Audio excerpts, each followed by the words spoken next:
O mês de setembro é quando acontece a campanha de prevenção ao suicídio. E é justamente essa época que se intensifica a quantidade de pessoas sem noção para fazerem discursos superficiais e meritocráticos, reforçando a ideia de que tudo na vida é uma questão de esforço. Também é geralmente nessa época que aparecem pessoas com positividade tóxica. Essas pessoas não gostam nem de ouvir falar sobre esses assuntos, porque afetam a positividade delas, culpabilizando a pessoa que tem algum transtorno e minimizando a gravidade da situação, como se ser positivo fosse o suficiente para resolver todos os problemas de alguém.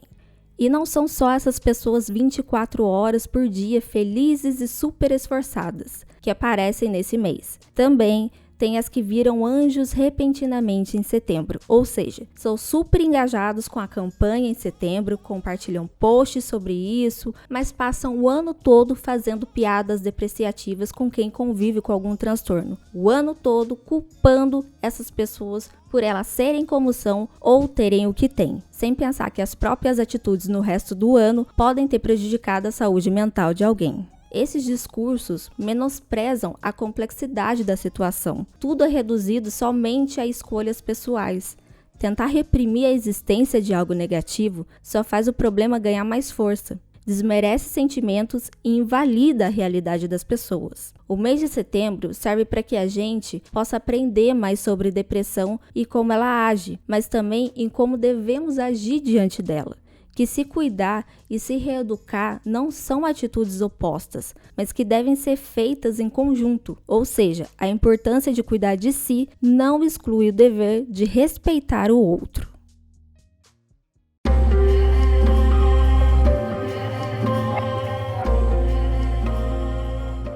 Ter algum transtorno ou ser neurodivergente também acaba batendo de frente com a crença de outras pessoas.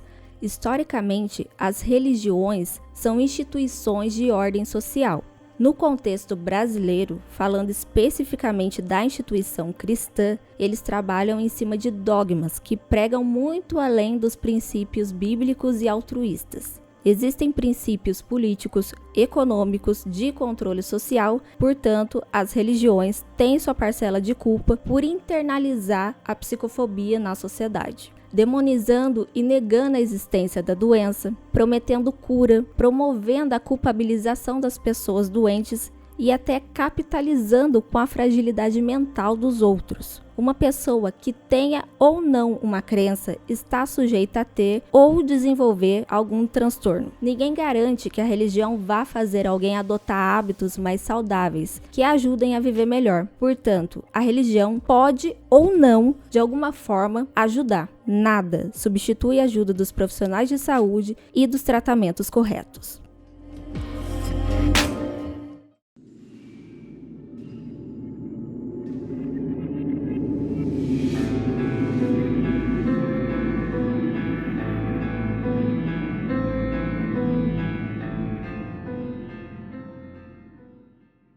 No documentário Cena do Crime, Mistério e Morte no Hotel Cecil, da Netflix, aborda o caso do desaparecimento da Elisa Lam. No decorrer do documentário, é mostrado que a Elisa sofria de bipolaridade tipo 1, que é um tipo de bipolaridade mais grave. Essa condição afetava muito a Elisa, e em um perfil do Tumblr, ela relatava como era viver com aquilo. Nessa tentativa de melhorar, ela resolveu viajar sozinha, passando por vários lugares até chegar em Los Angeles e se hospedar em um local chamado Stay On Me, que é um hotel com uma pegada renovada dentro das instalações do Hotel Cecil.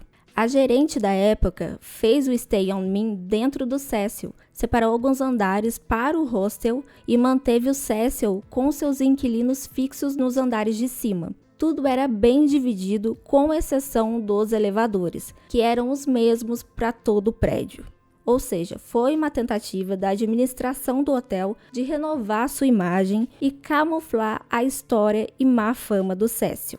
Para quem não sabe, o Hotel Cecil tem um histórico de ter sido palco de homicídios, brigas, suicídios e até serviu de abrigo para serial killers. Além de tudo isso, perto do hotel existe um local chamado Skid Row, que é um local equivalente à Cracolândia aqui no Brasil. Lá ficam inúmeras pessoas em situação de rua, inclusive recém-liberados de instituições psiquiátricas, o que só deixa mais evidente a negligência e psicofobia da sociedade, por marginalizar pessoas que precisam de ajuda. Esse caso é bem conhecido na internet por conta de um vídeo em que mostra a Elisa Lam pela última vez e que foi divulgado pela polícia de Los Angeles a fim de ajudar a encontrá-la. O vídeo mostra a Elisa com um comportamento estranho, muito característico de um surto psicótico. Ele viralizou e com isso aumentaram as especulações. As pessoas só conseguiam pensar nas seguintes possibilidades: homicídio, drogas, teorizaram conspirações e até tentaram explicar o caso como algo sobrenatural. Conforme a situação ia se desenrolando e ganhando cada vez mais projeção, as teorias iam crescendo, mas em nenhum momento as pessoas pararam para pensar no transtorno dela. O corpo da Elisa Lam foi encontrado na caixa da água do hotel. Segundo a autópsia, ela não havia consumido drogas, apenas seus remédios contra a bipolaridade. Porém, eles estavam bem abaixo do nível do qual foi prescrito para ela, ou seja, ela não estava seguindo o tratamento corretamente. Segundo a própria família da Elisa, quando ela entrava em um estado de crise, ela tinha mania de se esconder porque acreditava que estava sendo seguida. Não havia nenhum indício de homicídio ou de suicídio. Ao que tudo indica, eles estavam em um surto psicótico, foi se esconder na caixa da água, não conseguiu sair e acabou se afogando. Um trágico acidente por conta de uma condição. A reação das pessoas diante desse fato foi a negação. A negação da existência de um transtorno mental, que pessoas morrem disso e que a sociedade escolhe não ver e negligenciar. As pessoas preferiram tratar esse caso como um mistério do que aceitar o transtorno existente. Até hoje, as pessoas não sabem ou negam que esse caso foi resolvido. Todo o contexto do Cecil, da Skid Row, evidencia um descaso com pessoas com doenças mentais.